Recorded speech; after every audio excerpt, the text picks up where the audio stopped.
Alright, hope everything's going well, which it always is, as the unborn that we are, even if, in a relative way it's not going well.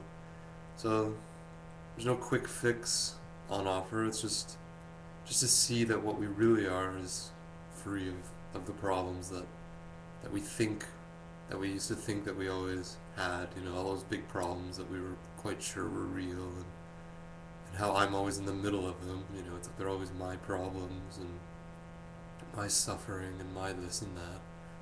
So the my factor is very much the sticking point, you could say.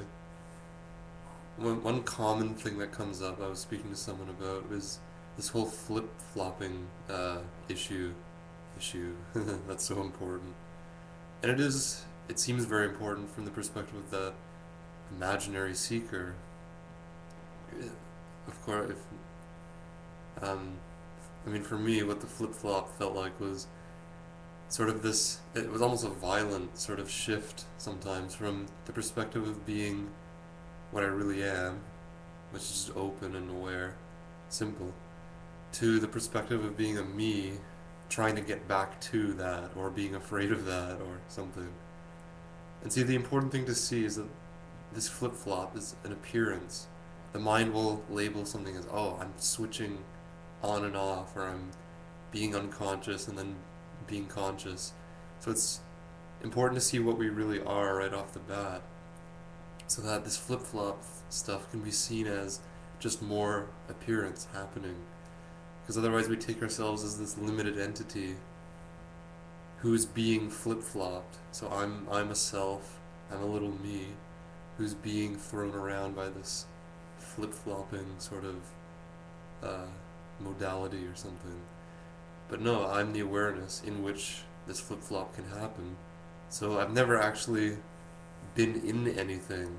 I've never been in these patterns or notions. I've always been out. You could say outside or a step behind or something like that, just as a way of convenience. So I've always been that awareness. So flip flopping can happen. It's just a matter of seeing where I am in relation to that, you could say. So it's about seeing that you are the ocean right now, not any of these violent waves or upheavals. So you see that, it's very simple. It's not esoteric. It's not a matter of having to do a bunch of mental gymnastics to get to that place of seeing or anything. It's just that you already are, you exist as that already.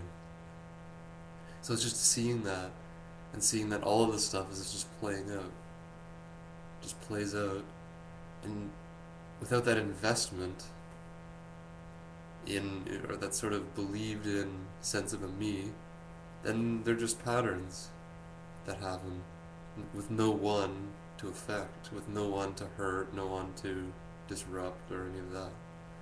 So it's very simple. It's a very simple seeing. It's beyond simplicity because it doesn't even require anything. It doesn't require anyone to make it happen. It's already established as what you are. So it's a matter of just, like right now, if you look, you can see, or I'll use my own experience. If I look right now, I can see that there is a notion of maybe concepts of a self happening in thinking, that there's a body. You could say that there's a body, but it's really more like sensations. There's felt sensations, which are, I mean, that's more mind really. It's all going to be taken into the mind as soon as we start this. But I mean, the most obvious thing you could say is something present and aware, which isn't objectifiable, if that's a word. You can investigate this presence and see if it has a point. It has a sort of if it goes anywhere, you could say, if it has an end point or a beginning point, or if it moves. So it's really that's what we're doing here in a way, in a sense. I mean, we're not really doing it, but it's just a matter of investigating into this sort of the foundation of our existence, instead of always going up into these concepts that we've taken on board as real.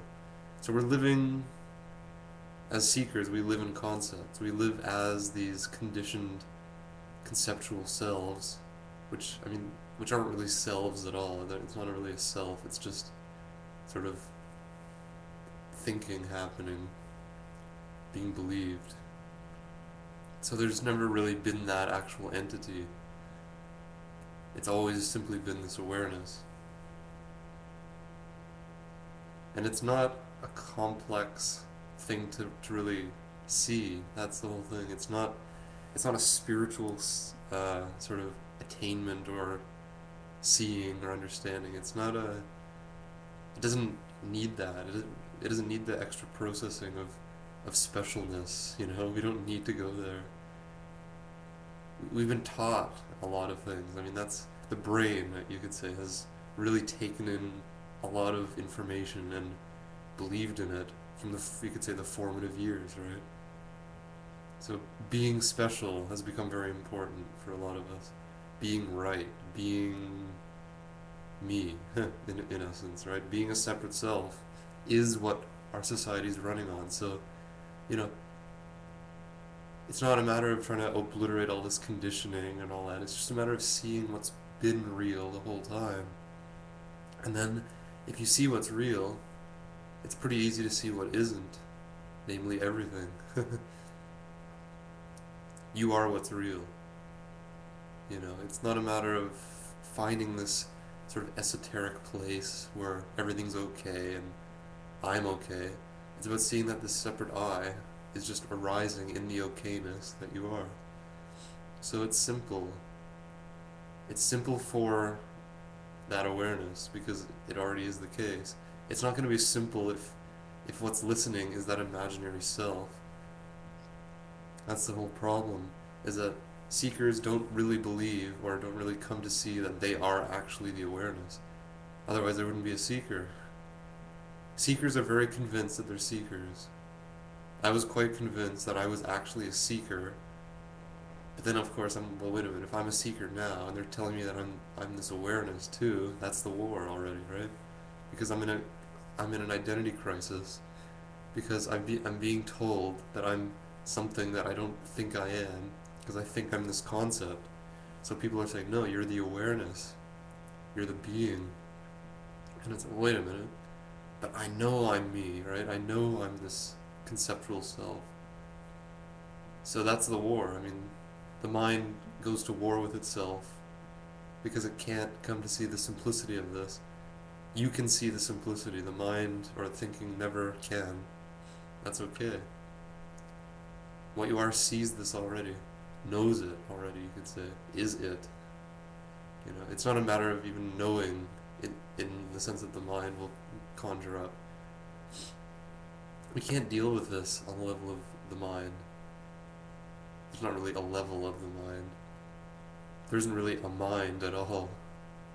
There's just a thought. Really. It's that simple. If we just investigate right now, we can see that all of these ancient teachings and the modern teachings that are clear, and it's easy to see what's clear and what isn't, right? Just from that intuitive level of seeing, just a gut level, a gut level sense. It's like, oh, that's clear. And if this doesn't seem clear, then it's easy to just move on to something that is clear. There's no right or wrong in this, but there is a discernment over what seems to resonate and what's just mind food. It's not hard to sense that in a way. It's very palpable. It's like, oh yeah, of course. Oh yeah. Simple and obvious. That's what we are. So it's the seeking just sort of plays out before what you are, not as what you are. You're not a seeker now, you never were. Unfortunately, maybe. I was kind of disappointed when I found out I wasn't the self that I knew I was, but I am that in which it all happens. And so are you. Thank you.